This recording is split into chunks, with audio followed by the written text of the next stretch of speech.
Yay! Hey. Hello, hello, hello. Welcome to the Shona and Ann show on Wednesday afternoon and or evening or Thursday morning, depending on where in the world you are. And while we're waiting for people to join us, I'm going to share this to the Confident Horsemanship Community Group. And if you're joining us live, say hi in the comments. Let us know you're there. Tell us where you're watching from. If you're watching the replay, type in replay. And we shall come and see you or answer your any questions when... I think we both start the lives by quick share. Yeah, quick share. Now I can't do it for some reason. It's not letting me do it. Oh, there we go. Share. Turn the volume down. Share the group. And if we're sharing it, you're welcome to share it too. So if you've got a friend who you think might want to listen in, tag them. Send them a message. The more the merrier. We are live. Oops, I can't type. I think I've made more typos today than all right, you can shake a stick at. Done. Now we can get on. So people are popping on. I can see that we have some people watching. I'm not seeing in the comments yet who is watching. So please do type in the comments, say hello, let us know who's there and where you are. And today's topic is, how does physical or mental tension affect your riding? So Shona and I are each going to be sharing, as usual, some tips to help you release tension when you're riding. And if it's your first time joining us, I'm Ann Gage, the horse riding confidence coach, and I help anxious horse riders get back in the saddle with confidence and joy. And I'm the author of the book, Confident Rider, Confident Horse, which you can buy from my website or on Amazon. And Shona, go ahead. Well, I can't follow up with a book, but I have taken up upcycling furniture, so I have a paintbrush. So I am Shona, I'm a personal trainer, and I specialise in helping horse riders get more out of the time in the saddle without having to set foot in the gym. I don't have my own gym membership, so I won't ask you to have one either. I also very rarely ask people to do sit-ups. Usually it's as a side effect of something else. So if you don't like the gym and you don't like sit-ups, say hey. And Shona's your trainer. So we've got Ann from Georgia, where it's rainy. We had a lot of thunderstorms last night, and lots of lightning. And today it's just kind of gray and humid. And Robbie is in Millbrook. Where's Millbrook? Is that in the UK? I have no idea. Fill us in, Robbie. Let us know where Millbrook is. Yeah, I like how between us we can't even figure out which continent. No. Somewhere. So, yeah, Shona's in Yorkshire in the UK, and I'm in Ontario, Canada, just in case you didn't know that. And for anyone who's listening, this isn't a Yorkshire accent. So, yeah, I'm Scottish, but live in Yorkshire just to keep things complicated. See, now, Robbie, I should have recognized the name Millbrook. It's in Ontario, and I actually know where that is. For some reason, I couldn't place it. I was thinking somewhere else outside of Canada. Anyway, so moving on with our topic today, releasing physical and mental tension when you're riding. So, very often when you're riding, you might have tension and you're not even aware because it's chronic tension that is always in your body. And it affects your confidence. It affects how you communicate with your horse. And it affects the amount of energy you're using, because all that tension interferes with how well you can give aids. You're usually gripping to stay on your horse, because your position is affected by that tension. And when you're gripping to hold on to your horse, then your horse is bracing against that. So being able to recognize that tension and where you hold it is the first key, the first part of it, and then being able to release it while you're riding is the other key. And let Seonaidh jump in and see if she has anything to add to that, because I'm sure she will.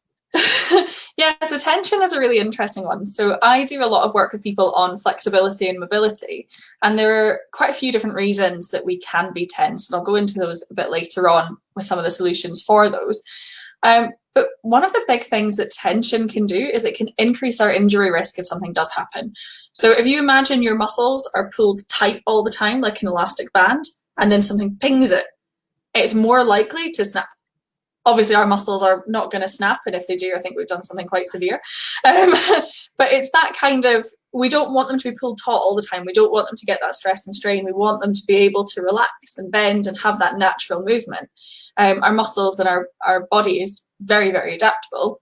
But when we put it into kind of desk-based situations, we end up just with fairly predictable lines of tension throughout our body. So you know when most people who've had a back injury, you've probably done it like reaching for something on the top shelf and something's just gone cheek. That usually relates to kind of chronic tension that's built up, and it's just made a little movement enough to just twang something. So tension has a big role in injury risk for all sports. Absolutely. And of course, and if you want to pop into the comments, where do you hold tension in your body?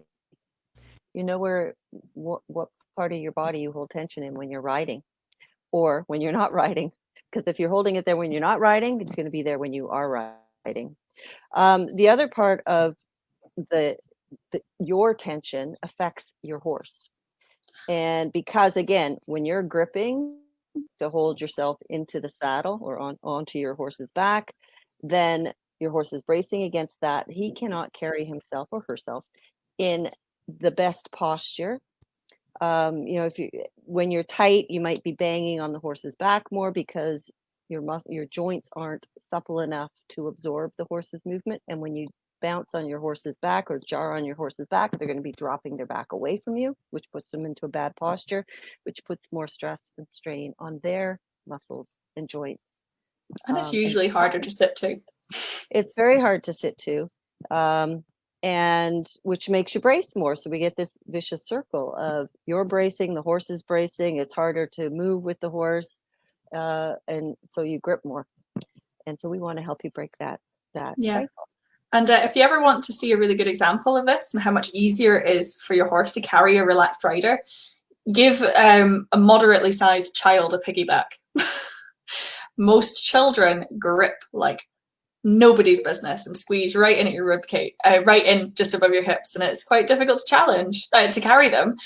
But if you carry an adult and tell them to be relaxed, it's much easier because they'll just follow you and you can move. So give a family member a piggyback as long as you're not breaking any social distancing rules. And that's the difference between being a heavy rider and a light rider. It's not so much to do with your actual weight. It is to do with how heavy you are or difficult you are for the horse to carry.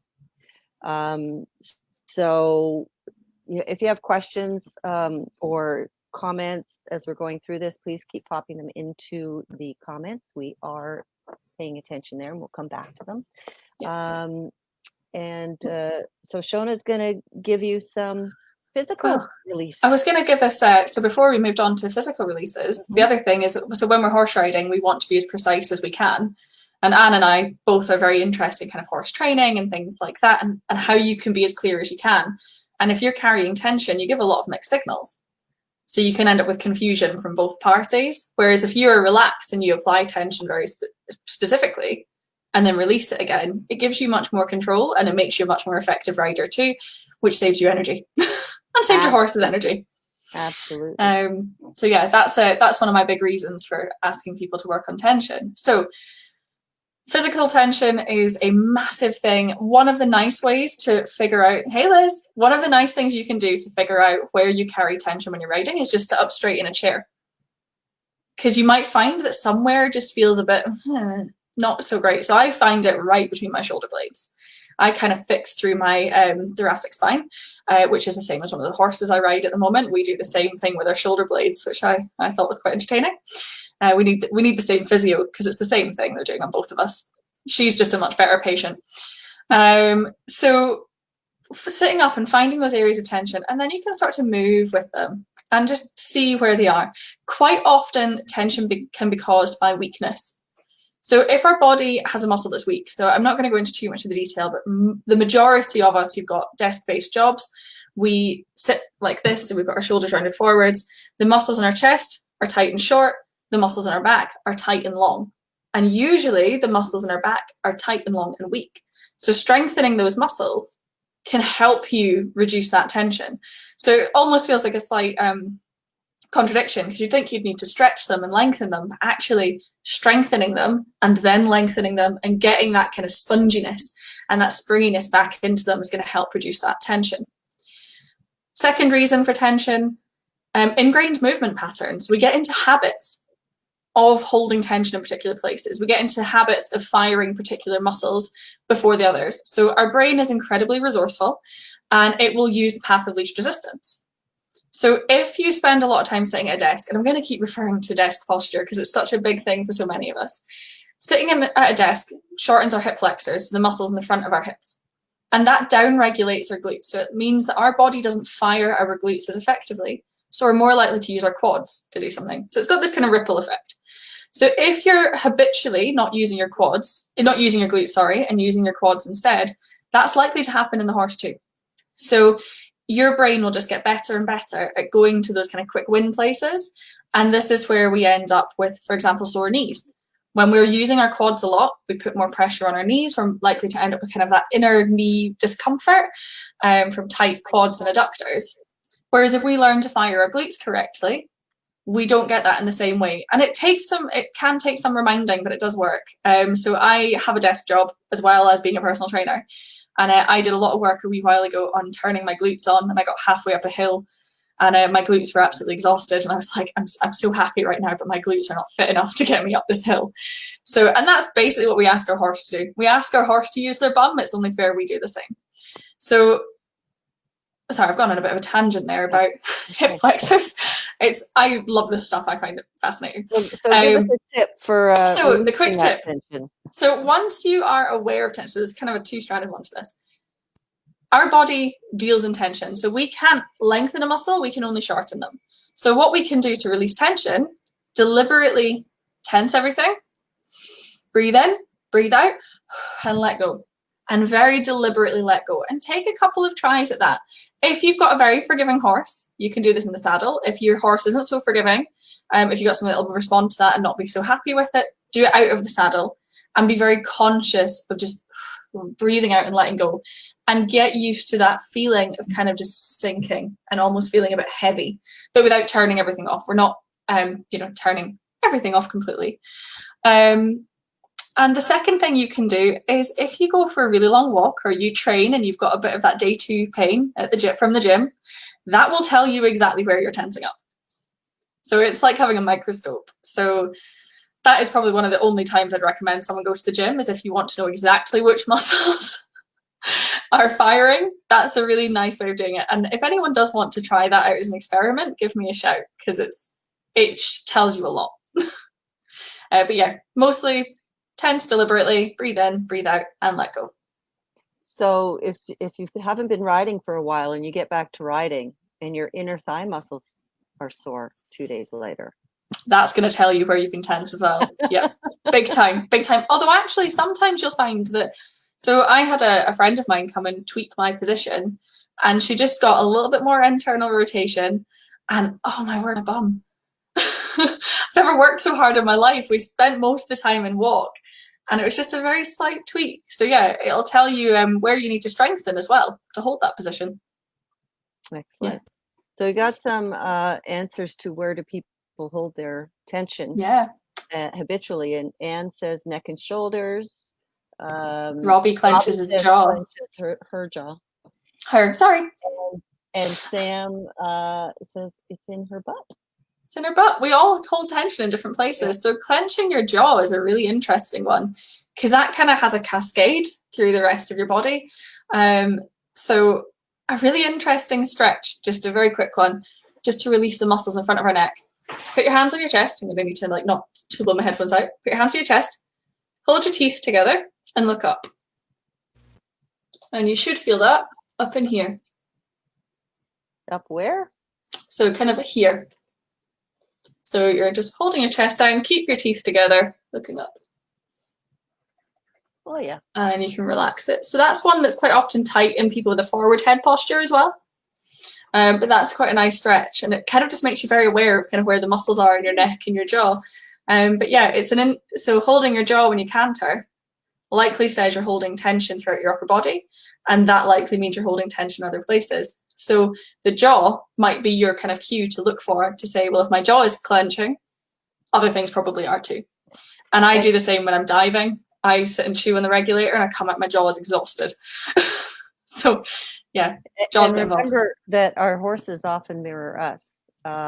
So you think about the horse's jaw and poll and then their neck all being connected. And if you know what, if a horse, bites down on has tension in their jaw and they're holding the bit or they're crossing their jaw, how tight they are in their poll, and then their neck can't move freely, and then they're straining their back more. And we do the same thing. If you're holding your jaw tight, just clench your jaw and feel where all that tension goes into your shoulders, into your neck. So then you can't have a soft following hand through a nice contact when you're riding. Or if you ride Western without the contact on the rein, that still travels down to the bit, to the horse's mouth. He's going to get jarred in the mouth. And so your tension in your jaw creates tension in the horse's jaw and poll and neck. Okay. And also with the mirroring, as you just says, her Palomino clenches his jaw too. Yeah, it's and when you've got a horse that you work with a lot, you might start to notice that when you breathe out, they'll breathe out.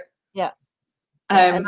So that's one of the things I encourage riders to do. When I'm teaching a lesson, I'll often say, because I deal with adult riders, soften your neck, soften your upper back. And when they do, you'll see the horse relax the neck as well.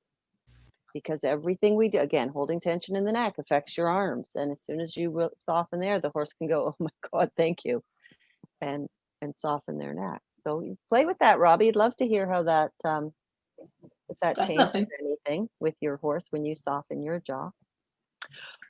Mary says upper body because I'm trying to correct my posture and ride at the same time. Yeah, so Mary and I have done a little bit of work together because Mary's doing a lot of work on her posture at the moment, and it's all of us can benefit from doing work on our posture, even if it's just simply rolling our shoulders back and down. And as you roll your shoulders back and down, pay attention to where your shoulder blades are. So fun little question. I'm actually going to leave this as an open-ended question, and I will answer after seeing some responses. So our shoulder is the most flexible joint in our body. It's also one of the least stable. It serves lots of purposes. If you look at kind of gibbons, for example, which we're reasonably closely related to, there's so much flexibility inbuilt there. It's phenomenal. How many muscles do you think connect this arm bone, so your humerus, to your torso directly? Oh my goodness. Take some guesses, pop them in the comments. I'll come back to that one. I'll let Anne talk a little bit about breathing first. Well, breathing in Hakelau.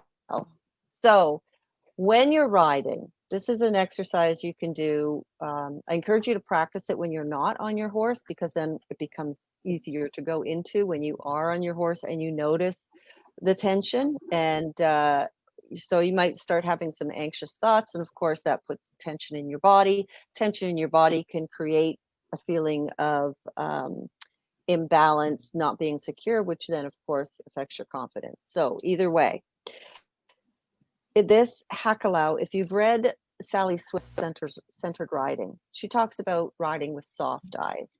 And soft eyes are giving you more peripheral vision.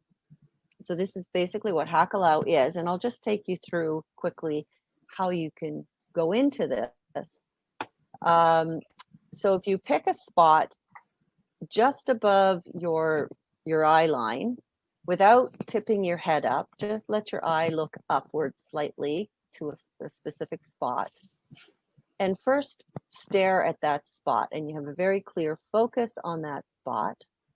But everything out here might disappear. This peripheral vision will close in.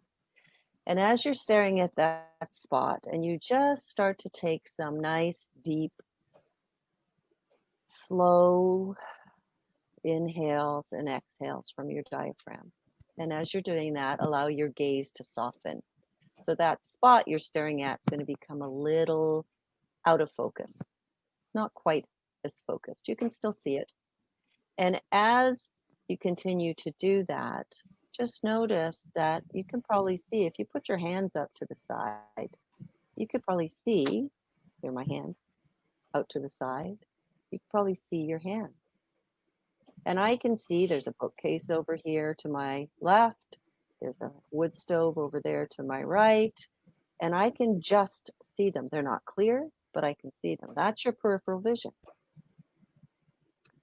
So as you go into that Hakalau, those soft eyes, and with your nice breathing, regular deep breathing, notice how you feel. And if you are in that Hakalau and consciously think of a negative thought, think a what if thought, you'll notice that your vision narrows. For me, it just didn't happen. It's like the Hakalau was there, and like it was almost like the thought just went, nope. Go away. So you cannot hold a negative thought and that peripheral vision at the same time. So how this works for us physiologically, when we are feeling anxious, one of the fear mechanisms is that our vision shuts down. It gets very narrow. And if you've ever had a really strong fear, a panic attack, that type of thing, you'll know that you get a very narrow field of vision. You might not be, I've had students who are, really scared with something that's going on, and I have to yell because they can no longer hear me, because your vision turns off, because all of your energy, your brain sends all of your energy to that, what do I need to get out of here? And what I need is to be able to see a very clear target in front of me and get my adrenaline up, get my heart rate up, and blah, blah, blah. So what Hakalau does, it turns that off. It just turns that whole system off.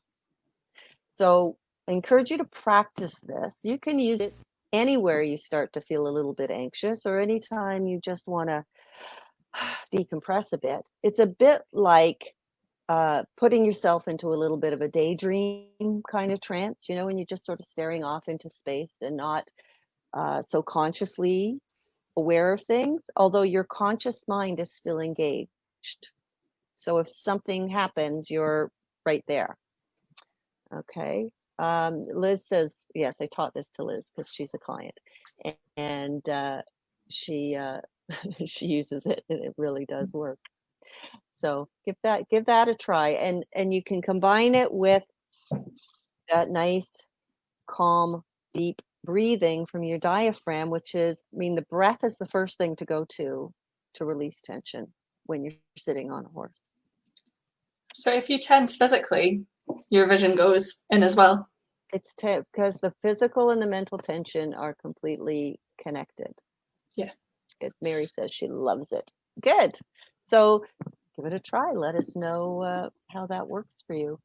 And if you have any questions about it, I'm happy to answer. So, oh, sorry, Seonaidh has one. It's all right. It's all right. Well, so I've only had one guess for how many muscles attach your humerus, so the muscle in your upper arm, to your torso directly, and the guess was 18, which that's usually around about the number people will guess. The answer is 2. Really? So the only muscles that go directly from our humerus to our torso are our pecs in our chest and our lats in our back. Everything else goes through our shoulder blades and other moving joints, sorry.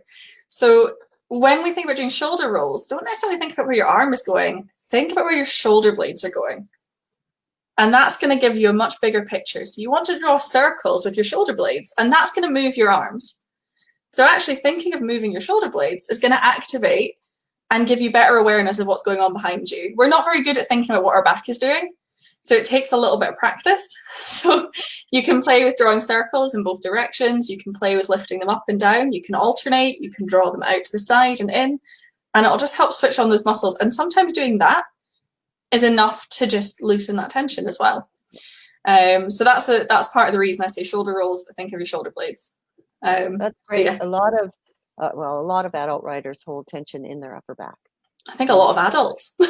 And moving those shoulder blades, I do that with my writing students too, is encourage them to move their shoulder blades around, because it's a different movement. And when you do something differently, it wakens up some new neural pathways, or some new level of awareness of your own body.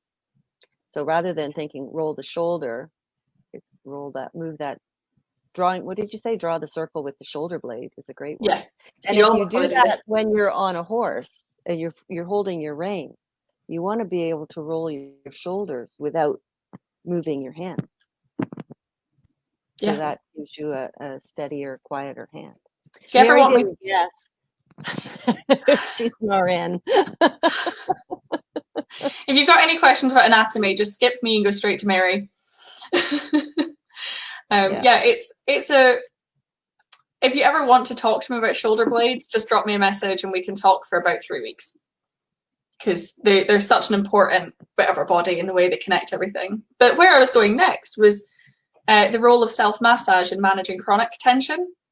So self-massage or self-myofascial release is like giving yourself a massage. So you can get foam rollers, you can get massage balls, and you just give yourself a massage with them. I'm more than happy to help people with this, because I realize it can be a bit like, well, where do I start? How do I know what to do with this muscle?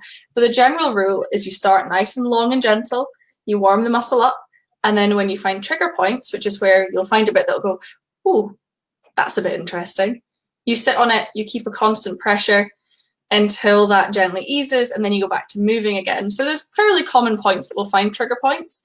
So for women, so a lot of people worry about releasing their chest, but actually the trigger points for your pecs are all along the side. So it's still very accessible to release your chest, and that can have a big impact on your posture as well.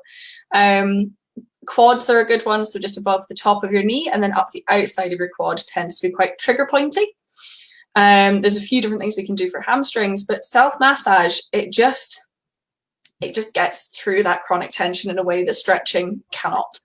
So you combine that self-massage with then lengthening the muscle, and it makes such a difference to how you move, how you feel.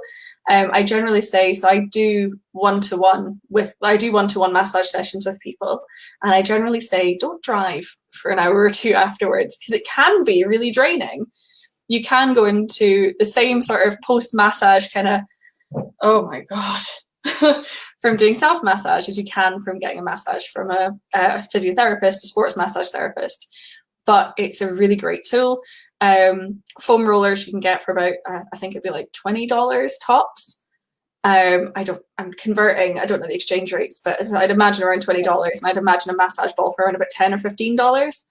And I take mine on holiday with me when we're allowed.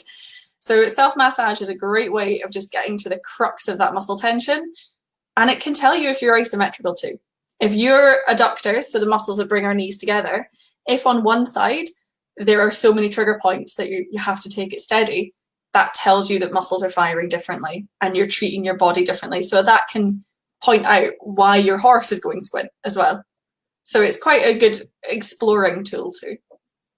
And it just, it feels great. For the North Americans who don't understand what the word squint means in the way that Seonaidh just used it, it means crooked. Crooked. Not squinting. Squinting, yeah. I am Scottish and I live in England, and I've had to change my vocabulary since moving here. There's so many words that I just can't use now, and there was a few things that my dads would say, and I didn't think of my dad as having a particularly strong Scottish accent. Now I realise how wrong I was, and the fact that my dad sounds very Scottish indeed. But now I'm going to have to do it again, haven't I? I'm going to have to figure out like the North America safe vocabulary. I'll just translate for you. It's all right. Oh, thank goodness. I don't think I've got enough room in my head for a second library. We're good. Okay, so Mary gave a very enthusiastic yes, self-massage works to that description. And yeah, those rollers and things are relatively inexpensive no matter where you are, because they're just easily accessible. So we're here. Ask your questions. What do you need help with your tension? Is there something we haven't mentioned that you'd like to know how to release, or situations where you're getting tense that you'd like some help with? You're welcome, Liz. Thanks for the translation.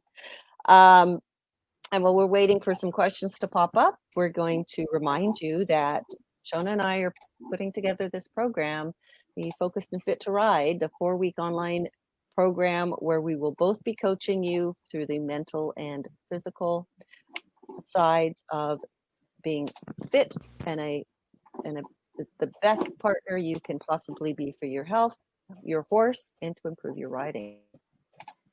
It starts the week of June 22nd, and there's a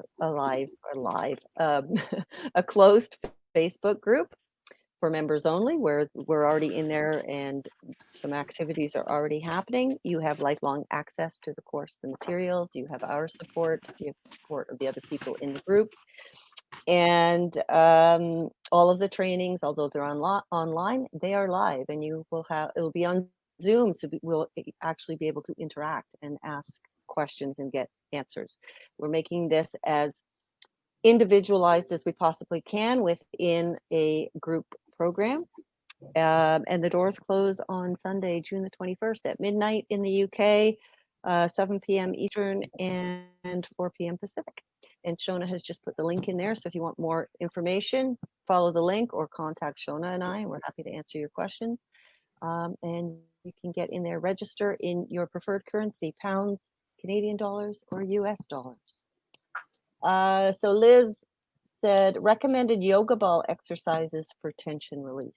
So depends what size your yoga ball is. So is it one of the the little kind of lacrosse ball size things? Is it one of the kind of middling sized, or is it one of your big, like the big ones people use as chairs at their desk? Because depending on what size of yoga ball is, it'll have different levels of tension. It'll give you different options.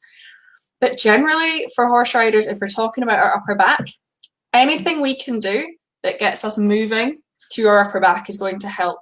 So quite a nice one to do on a small yoga ball, the little hard lacrosse ball, plasticky things. You can use golf balls and tennis balls, but they slip down the wall, so you spend half the time running after them. It's like a rite of passage. How many times have you thrown your massage ball across the room during a session? So the plasticky lacrosse balls, you could get them between, so Liz said it's a big one. Little ones you can pop between your back and the wall, and you can roll and do things. They get in quite deep.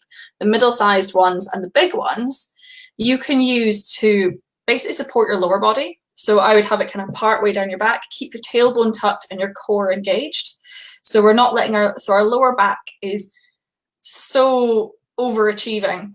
If we've got tight hip flexors, it's going to do the work for us. If we've got tight glutes, it's going to do the work for us. If we've got tight shoulders, the lower back is going to do the work for us. So we want to make sure our lower back isn't overcompensating. So we keep our tailbone tucked. So when I say that, if you're sitting in a chair and you have a ball in your pelvis, you're going to think about tilting your pelvis to roll that ball behind you. So that's a posterior pelvic tilt, tucking your tailbone. You're going to hold that. You're going to have the massage ball round about your middle back. Place your hands in the back of your head and draw really big circles with your head. It's a really nice way of getting everything moving. And as you do that, you can think about pressing your shoulder blades forwards and then drawing them back and down. And you can do it in both directions. And it's just a really... Sorry. Question. Is the yoga ball on the floor or up against the wall? Oh, sorry. Yes, this yoga ball is on the floor. You could do it against the wall, to be fair. You can do it on the wall. It's not going to be as comfortable. but you No, can get no, it no. between That's you what and I the was trying wall. to picture. Yeah, sorry, that's my bad. I just went big yoga ball straight No, to the no, floor. no, that's okay. So yeah, thank you for catching that one. I mean, if people do try this on the wall, please send me videos of the ball rolling away. They don't stay very well. Reel. Yeah, we want a blooper. I love a good blooper reel. Actually, if anyone sends me blooper reel videos, then like that's immediate, like top of the class. But yeah, so drawing those big those big circles, and you can start looking side to side, just getting movement into your upper back. So our thoracic spine. So I do a lot of training back bends. So I'm not going to be doing that in the Focus and Fit to Ride course. But one of the things that a lot of us struggle with is actually activating the muscles to bend our upper back. Our upper back does bend. We just need to find it and then activate it. So adding in more movement, you'll start to feel those muscles more and more, and you'll be able to get more out of it. And you'll have more control and more awareness of those muscles. Mary said, for my neck and shoulders, I have a palm size replica Toronto rest. Oh, that's amazing.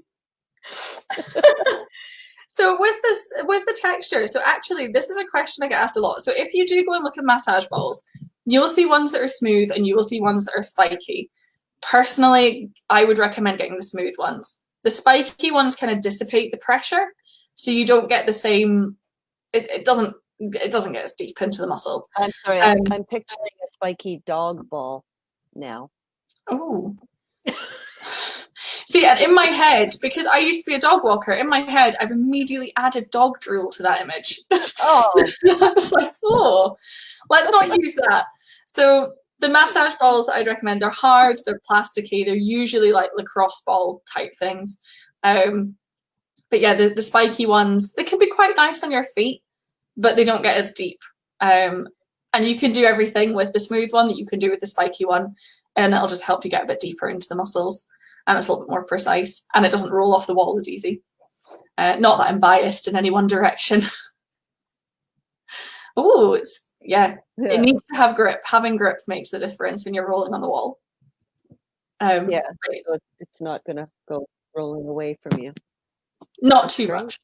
Anybody else have any questions for us before we disappear until next week?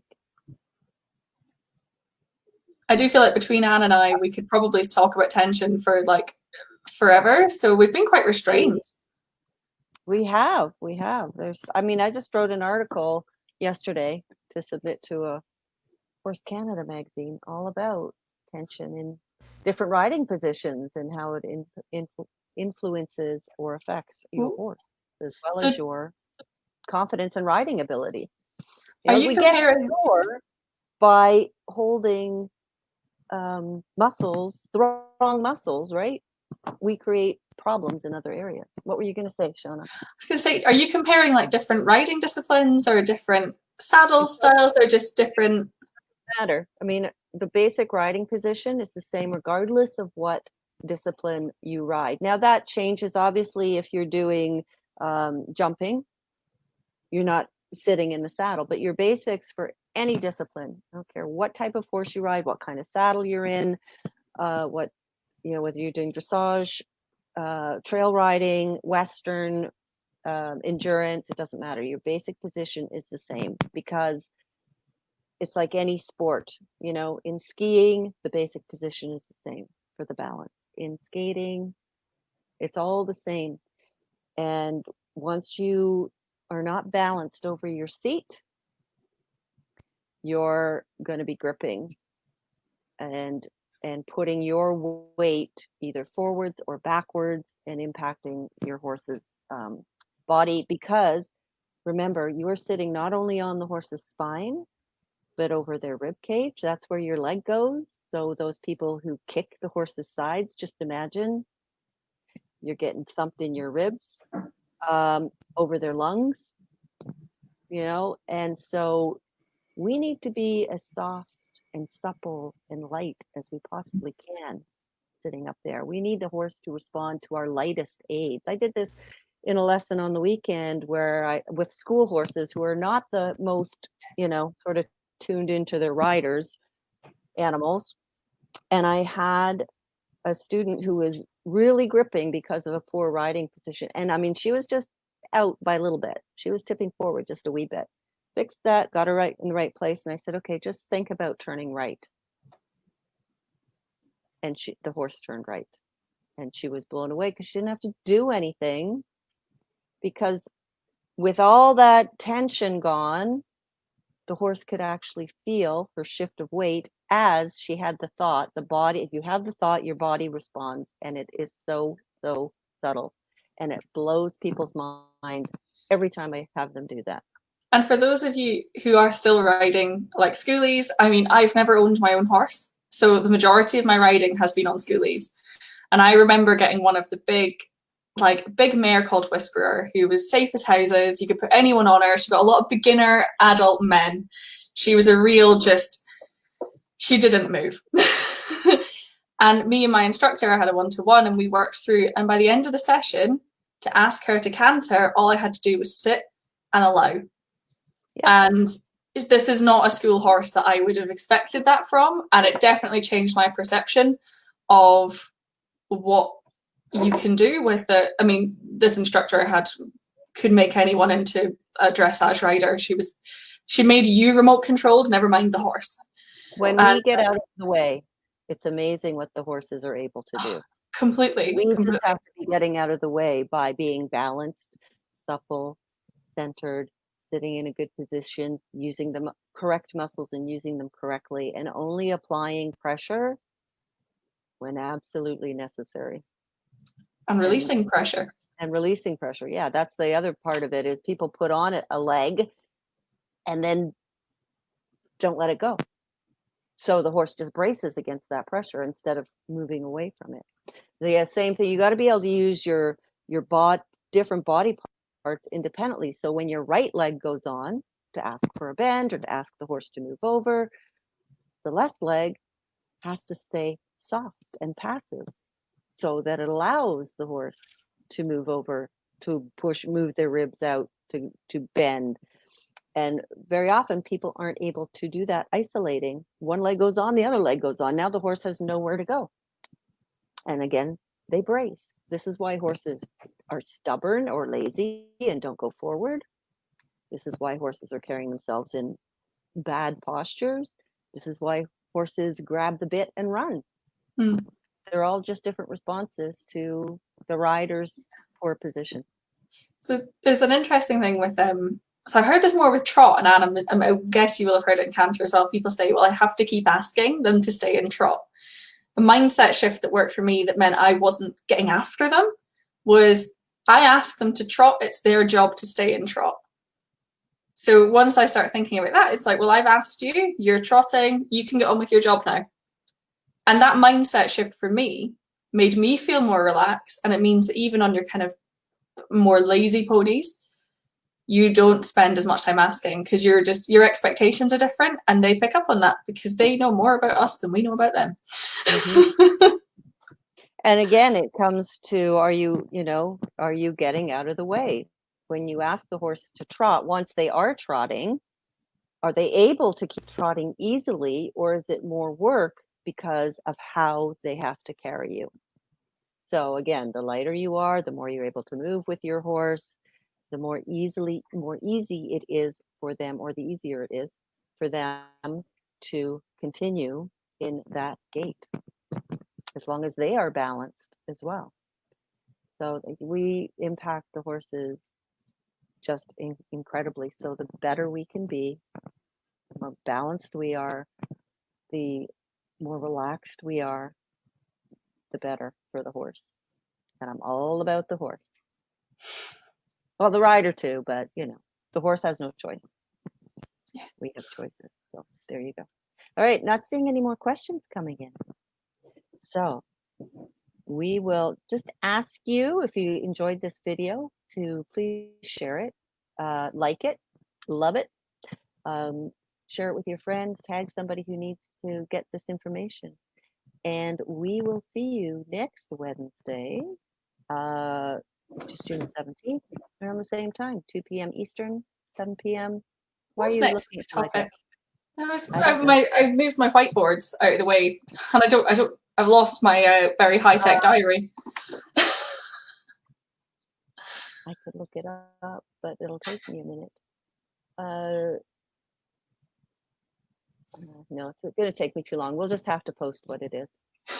We'll share it later, what the topic is. And now I've lost me. There I am. Too many tabs open. Glad you enjoyed it, Robbie. Thank you so much for taking the time to join us and stay with us. And we will hopefully see you next week, next Wednesday. Topic to be disclosed at a later time. And we will see you here again. Bye for now. Bye.